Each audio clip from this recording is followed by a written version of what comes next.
Yo, what is up? It is Nick Jew, the next set of the Cheeto Fan 33, second video today, as well as yesterday.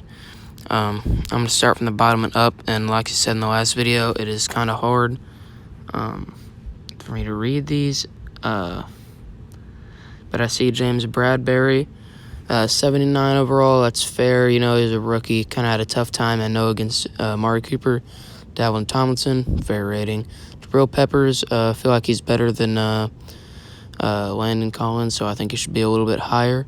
Leonard Williams, kind of a disappointing year for him, but I mean, I guess if you're being generous, you could give that to him. Sterling Shepard, up-and-coming receiver, I think he's kind of underrated, but yet he has to put up better numbers. Golden Tate, the veteran, not quite what he used to be. 84 is decent. Probably should be a little bit lower. I feel like that was the same overall as last year. I'm probably wrong about that, but yeah. Kevin Zeitler, this one's tricky. I don't know, I almost want to say, it might be an unpopular opinion, but I almost want to say should be now a little bit up to the big boys. Evan Ingram. This one I'm not a big fan of. I kind of thought he's overrated since he came into the league. I'm really not a big fan of him.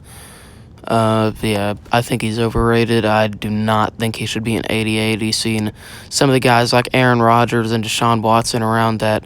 If you're telling me that he's better than Deshaun Watson, then, I mean, I don't even know what to tell you. Yeah, he is overrated. And guys, this is something that I've been talking about. I think EA, if you want to rate somebody that way, it's fine. If you want to rate somebody this way, it's fine. But I think they need to actually compare who is which overall and say, is this guy really better than this guy? You know, this has been a thought like recurring in my head, you know, for a long time. I feel like EA does this all the time, but I'm not even a big Deshaun Watson fan. I actually don't like him just because people just love him so much.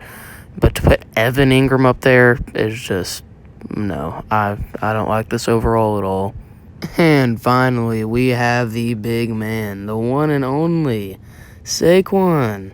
Now, this is for a whole other video, how I feel about this guy. But, I mean, he's a great talent, but he's definitely overrated. He was an 89 before just because of publicity, because all these Giants, Saquon lover, big quad lovers had to get his overall up a little bit. And if Zeke's a 92, then he should not be a 91. But like I said, that's for a whole other video. Saquon, it's just so disrespectful in my opinion. Guys, to all the other players. It's so disrespectful for other players because other players have to put up good numbers every single year and still don't get respected by EA. Kind of like Deshaun Watson, you know, not crazy good numbers, but some players get injured, and, you know, it's just done for them. Zeke puts up good numbers year in, year out. You're getting a guaranteed 1,300+ yards every single year. But just because Zeke isn't a big fan favorite and people don't like him, he doesn't get the greatest overalls. You know, Saquon's best year, his rookie year, when he got all the hype, is supposed to be a crazy year, and he didn't even have as many rushing yards as Zeke did, you know. He had the same amount, actually, as Zeke's bad year, supposedly, last year.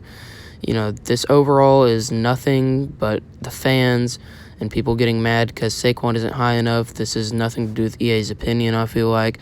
Said, you know, it's all about publicity. That's really all that matters to EA. And, yeah, I am kind of salty about this one. EA, just stick to your opinion. It's not all about the fans. I mean, it is, obviously, but be realistic with your overalls. Think about this stuff, guys. Come on.